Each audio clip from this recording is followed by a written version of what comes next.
I'm Bo again. No Don, no Luke. Adam's here. He's just not going to be on camera. He runs the show. This is his home. It would be very odd for me to be here recording without him here. I hate this term, but it's the only term to describe what I'm talking about. Nerdy things in general. And I remember as a child, these things were not welcomed in the community I grew up in. In this whole area of Indiana, they were very looked down upon. A boy should be interested in sports, and a girl should also be interested in sports until she graduates high school, and she needs to drop that, but the boy needs to go crazy about it. And that was just sort of the mentality we grew up with.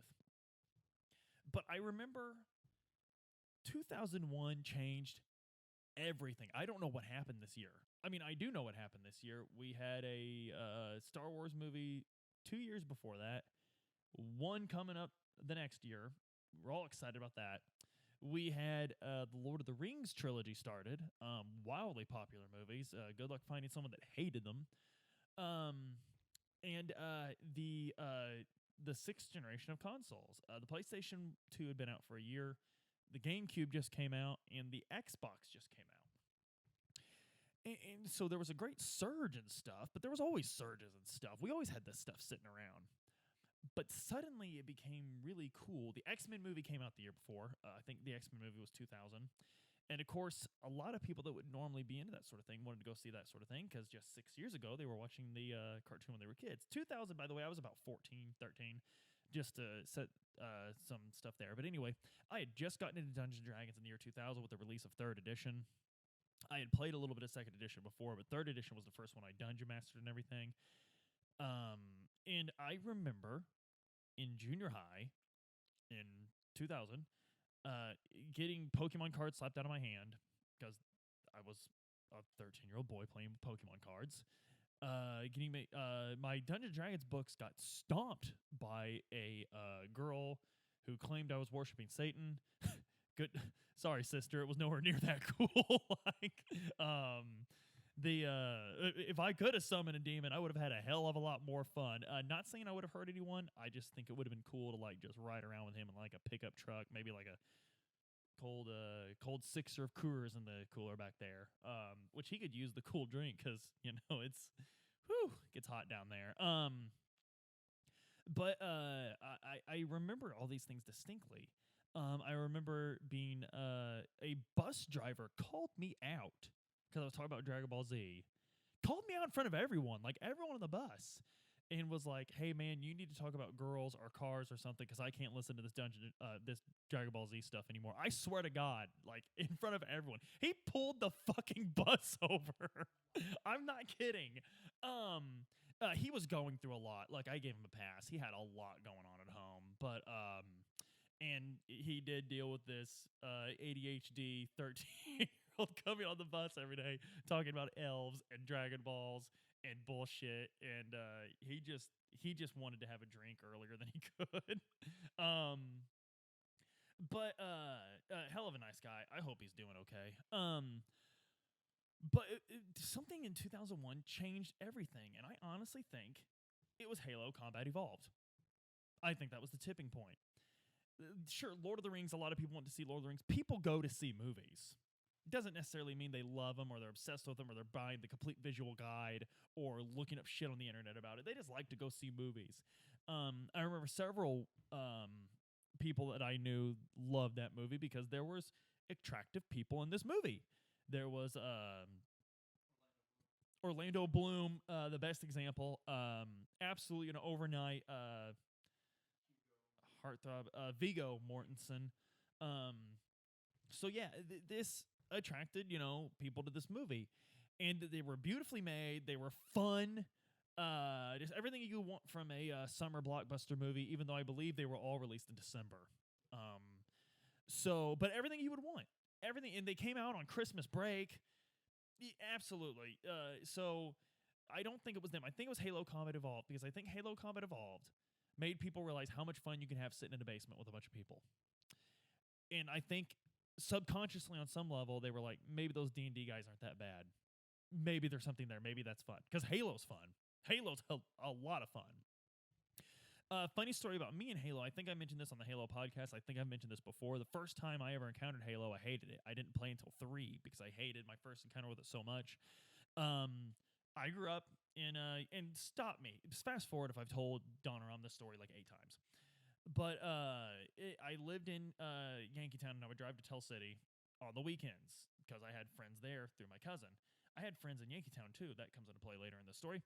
But I get to Tell City. I've got my GameCube controller in my hand because we play fucking Melee when I go to Tell City. That's what we do. There's a pizza, there's Melee, there's a basement. It's what we do. Rushing down the stairs. Can't wait to play it. There's like 16 kids sitting on the floor. And kids, we were teenagers, all playing this game. There's like, guns and stuff like that. And I don't recognize half these kids. Half these kids play sports. So I come down the stairs. I'm like, hey, what's good? Let's get Melee on. And they're like, no, dude, we're playing Halo. And I'm like, what the hell is Halo? Xbox? No one's going to buy this. Microsoft is going to lose all their money on this. That's what we all thought when the Xbox came out. And they're like, no, we're playing Halo. You'll like it. Pick up a controller. And I was like, I absolutely will not, sir. Are we playing Melee or not? And they said not. And I walked up the stairs knowing someone would holler out and protest, but they were playing Halo Combat Evolved. They didn't give a shit I was leaving. Drove all the way home, called up the boys. We played Melee in Yankeetown. They weren't as good as players. I didn't have as good of a time. But no, if I had now I play Halo every day. I play the Master Chief Collection every day and catch up on time I lost with the first 2 Halos. But and I really think Halo Combat Evolved did this. I mentioned this also on our Halo podcast. Go listen to our Halo podcast. Link in the comments. We did 1 over 2 as well. We got to get to 3. 3 was love 3. But by the way, don't touch your face. The coronavirus is spreading. One of the things the CDC is telling us is not to touch her face. I know, I'm doing it all. The woman, when she did the announcement, touched her face. Yeah, she touched her face. But mind you, she didn't tell people to flat out stop. She said, you got to try not to. I touch my face all the time. One of my nervous tics is stroking my beard. But anyway, I mentioned this, and I truly think that the world would change so much if we would take people from very different backgrounds and backgrounds that are opposed to each other and put them in a room with Halo Combat Evolved.